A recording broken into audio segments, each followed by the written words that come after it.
1 Reis, capítulo 21, versículos 1 a 4. E sucedeu depois destas coisas que Nabote, o jezreelita, tinha uma vinha a qual estava em Jezreel, junto ao palácio de Acabe, rei de Samaria.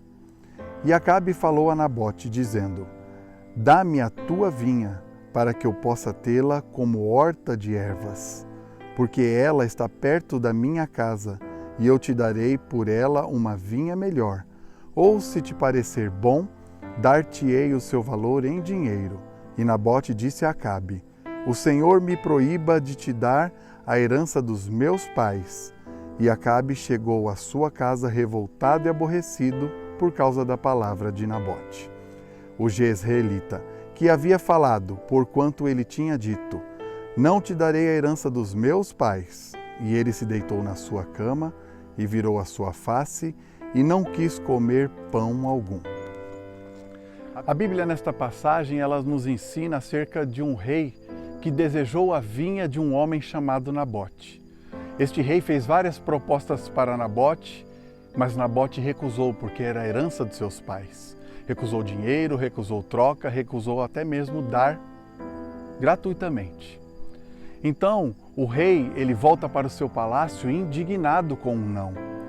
Como ele era rei, então ele não estava acostumado a receber um não. Mas Nabote era um homem de propósito e conhecia a lei de Moisés, porque ele não podia passar para ninguém, porque era herança de seus pais.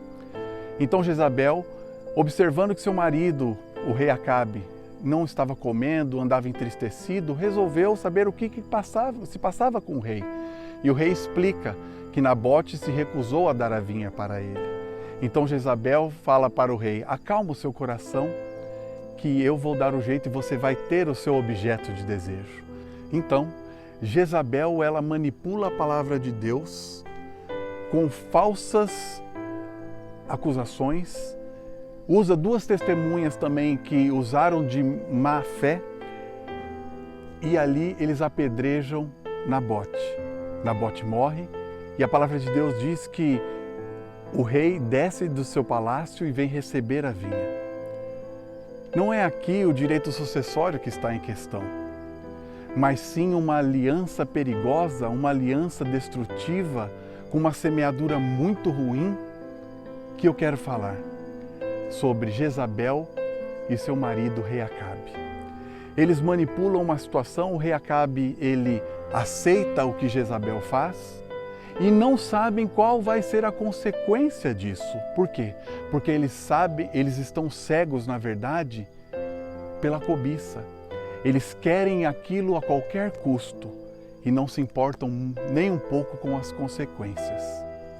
Nabote, ele cuidava daquela vinha com muito amor. Nem tanto a palavra de Deus, ela diz que ela era bela e próspera, ou seja, dava muitos frutos. Ele pagava um preço para ter aquela vinha, ele se dedicava, ele não tinha um interesse em vender. Muito diferente se ele tivesse o interesse de dar para o rei, de abrir mão, mas não foi isso que aconteceu. A sua vontade foi suprimida.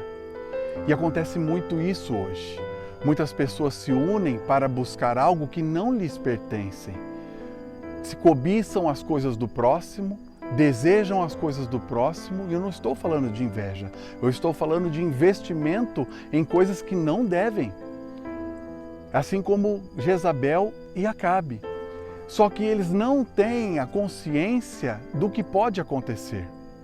E a palavra de Deus, ela nos ensina que a consequência do sangue inocente derramado por aquela vinha não recaiu sobre Acabe, mas em cima da descendência de Acabe.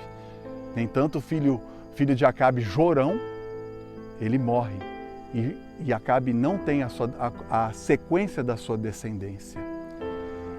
E interessante é que estas pessoas que estão cegas na cobiça, elas não estão preocupadas com o amanhã, porque tudo que nós fazemos comporta um reflexo. Tudo que nós fazemos é lei da semeadura. Nós plantamos hoje e colhemos amanhã. Aqui se colhe, aqui se planta, aqui se colhe. Então, eles não tinham a consciência espiritual que aquele sangue derramado traria uma mácula sobre aquela vinha e sobre a vida de Acabe. E a cegueira da cobiça, ela não permite que as pessoas elas enxerguem a consequência dos seus atos. As pessoas enxergam o agora, o objeto de desejo, mas não veem o que pode acontecer e o sobrevir lá na frente. Quer ver o exemplo muito prático que acontece muito, você já pode até ter visto algo parecido. Vou dar um exemplo aqui de 2 pessoas idosas, um casal que tem 4 filhos. E 3 filhos já são casados, já têm suas casas, o seu bom salário, a sua família. E o outro filho, o 4º filho, resolve cuidar dos pais. E cuida dos pais por muito tempo. E estes pais vêm a falecer. E este filho, que abriu mão de sua vida para cuidar dos pais, vai a partir de agora enfrentar os irmãos, que vão em busca do seu direito sucessório. E é esse ponto que eu quero falar, sobre o direito sucessório, mas a questão do bom senso de justiça. Porque aqueles irmãos poderiam estar ali abrindo mão do direito de herança e, por justiça, entregar aquela pequena casa, ou aquele pequeno bem que sobrou para o irmão que cuidou e teve todo aquele tempo com os pais. Porque eles não fizeram isso.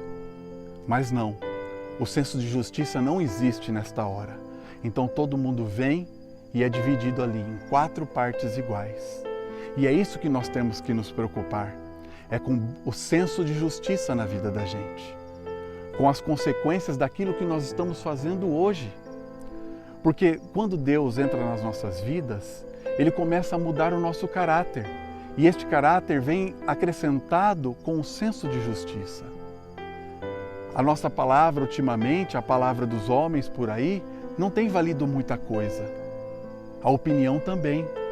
Por isso que a gente tem que se atentar o quanto antes que o poder da palavra que nós lançamos ou o compromisso que nós firmamos através da palavra, nós temos que honrar.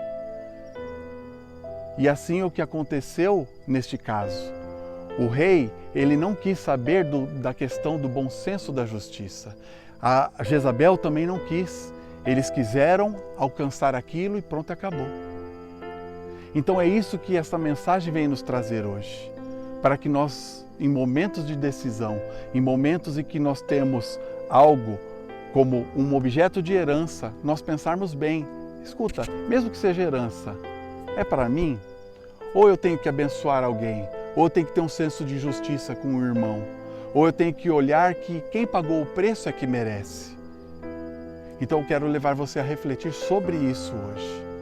Sobre o senso de justiça. Sobre você não tomar a cegueira da cobiça como um rumo para a sua vida. Porque o que você faz hoje, você vai colher amanhã. Essa palavra pode até ser muito dura e leva a gente a pensar também. Mas existem muitos Acabes e Jezabel por aí, matando muitos Nabote. Então, não seja nenhum dos dois. E tenha o senso de justiça com você. Que Jesus te abençoe e que você venha refletir. Uma ótima semana. Amém.